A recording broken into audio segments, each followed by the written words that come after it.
They've gone. I've been thinking about this day for 25 years, growing up half a world away, with a new name and a new family, wondering whether I would ever see my mother and brothers and sister again. And now here I am, standing at a door near the corner of a rundown building in a poor district of a small, dusty town in central India, the place I grew up, and no one lives here. It's empty. The last time I stood on this ground, I was 5 years old. The door, its hinges broken, is so much smaller than I remember it as a child. Now I would have to bend over to fit through it. There's no point in knocking. Through the window, as well as some gaps in the familiar crumbling brick wall, I can see into the tiny room my family shared, the ceiling only a little higher than my head. This was my worst fear, so paralyzing that I suppressed it almost completely, that once I finally found my home, after years of searching, my family wouldn't be in it. Not for the first time in my life. I'm lost and I don't know what to do. This time I'm 30. I've got money in my pocket and a ticket to the place I now call home,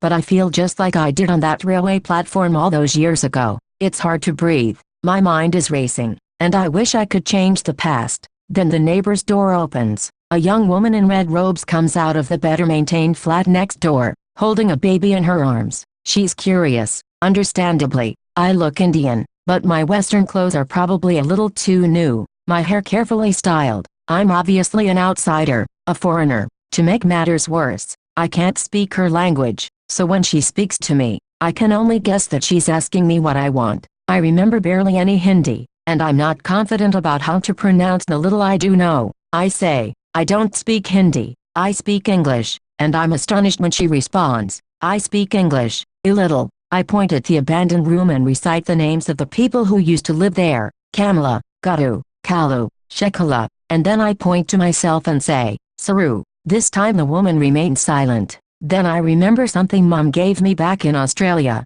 for just this situation. I scrabble around in my daypack and pull out a page with color photographs of me as a child. Again I point to myself, and then say little as I point to the boy in the photographs, Saru. I tried to remember who lived next door to us when this was my home. Was there a little girl who could now be this woman? She stares at the page, then at me. I'm not sure if she understands, but this time she speaks, in hesitant English. People not live here today, she says, although she is only confirming what I know. To hear her say it aloud hits me hard. I feel dizzy. I'm left standing there in front of her, unable to move. I've always known that even if I managed to find my way back here, my family might have moved. Even in my short time with them, they had moved here from another place. Poor people often don't have much say in where they live, and my mother used to have to take whatever work she could get. These are the thoughts that start coming out of the box I've put them in. The other possibility, that my mother is dead. I jab back inside.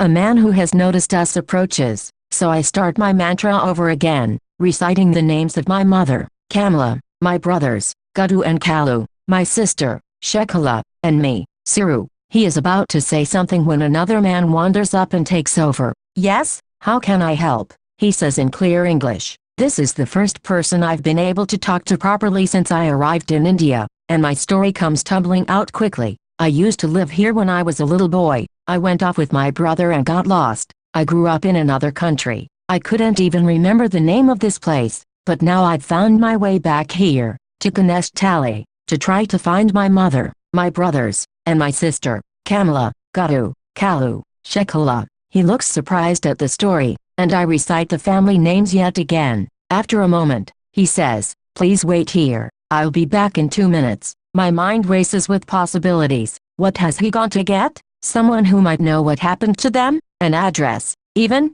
But has he understood who I am? I don't have to wait long before he's back, and he says the words I'll never forget. Come with me, I'm going to take you to your mother.